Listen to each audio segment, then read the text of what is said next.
So when I read all of the learning objectives for this week as well as the required text, I had this book pop up in the back of my mind that really emphasized the points of reading with the children, the qualities of and the elements of a high quality picture book, and then also something that you could use for lessons amongst the grade levels. So something that you could read both with elementary and high school level students, that also you could do something academically as well. This book really emphasized that phrase of the whole is greater than the sum of its parts. I just felt like this was a great book. My mom gave it to me when I was going into my student teaching, and it's definitely a book that I am super excited to have in my future classroom. So this book is called Here We Are, Notes for Living on Planet Earth by Oliver Jefferson.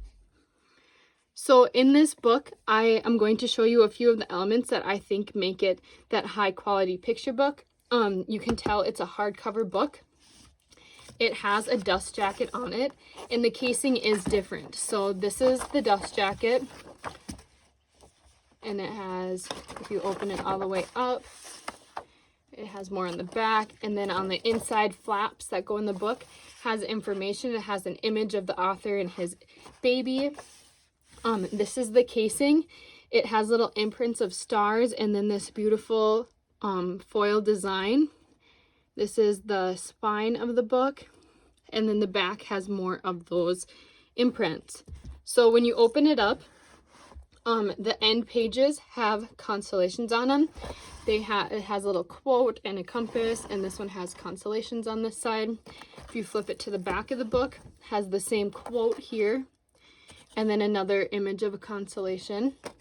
So you can tell that this ties perfectly in with the talk of the planet Earth on where we live. And then if we go into it, the spine is stitched together. You can open it up and see the stitchings. The signature is 32. And then if you open it up, you can see here's the dedication page. So this book was written in the first 2 months. It says, "To my son Harland, this book was written in the first 2 months of your life as I tried to make sense of it all for you."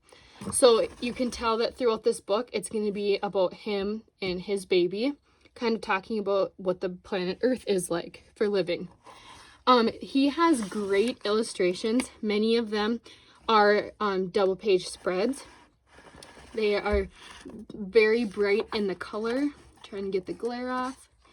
The text is bright and colorful. Lots of blacks used to show that space. Lots of beautiful colors. Here's one that's not a double page spread. Beautiful colors that he uses. Very vibrant in the colors. Talking about how your body is, how your body works. This one is one that I think that when you read it with the kids, they're going to want to go back and look, because if you look in this, you can just, every time you notice something different. So like, here's somebody painting and maybe working on a car. There's a bike rider, people from many different walks of life, which is great. You can see here's an astronaut, here's a clown, here's a mailman. Just many different people all around. And the same thing for, here's a page all about the animals. They'd love to go back and look at these, I think. And then here's another really bright, colorful image. The contrast that he provides in the book. Just very, very eye-catching, easy to read. There's lots of captions in the book that point out. And then here you can see is kind of like that image on the front cover with the dad and the baby on the cover page. And just kind of keeps going through, making sure that in the gutter that nobody's being cut off, which is another really great aspect of picture books. And then here's just a really long line, and you can see just the pictures are amazing in this story.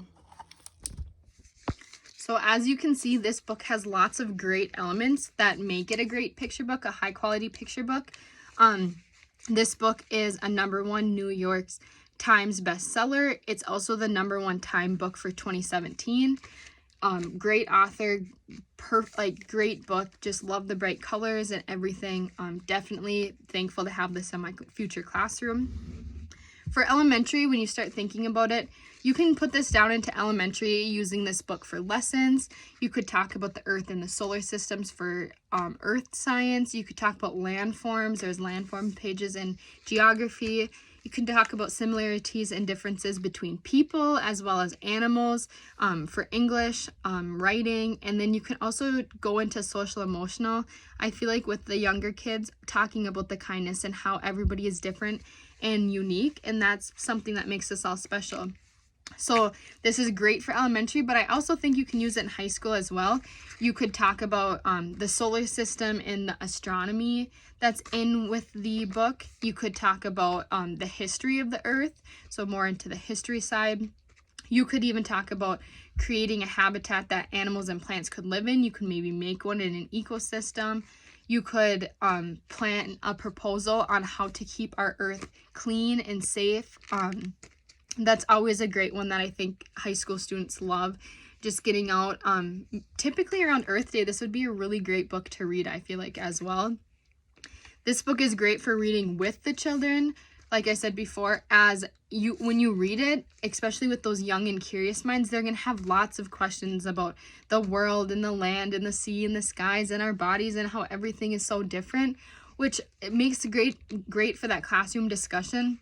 I also feel that at the high school level, reading this with the high school students, they would have this as another resource in their toolbox to be able to use when they are writing papers or when they are doing something for science related. Overall, I would really recommend this book for anyone at any grade level, in any classroom, no matter how old or young your students are, or even your own children. I love this book.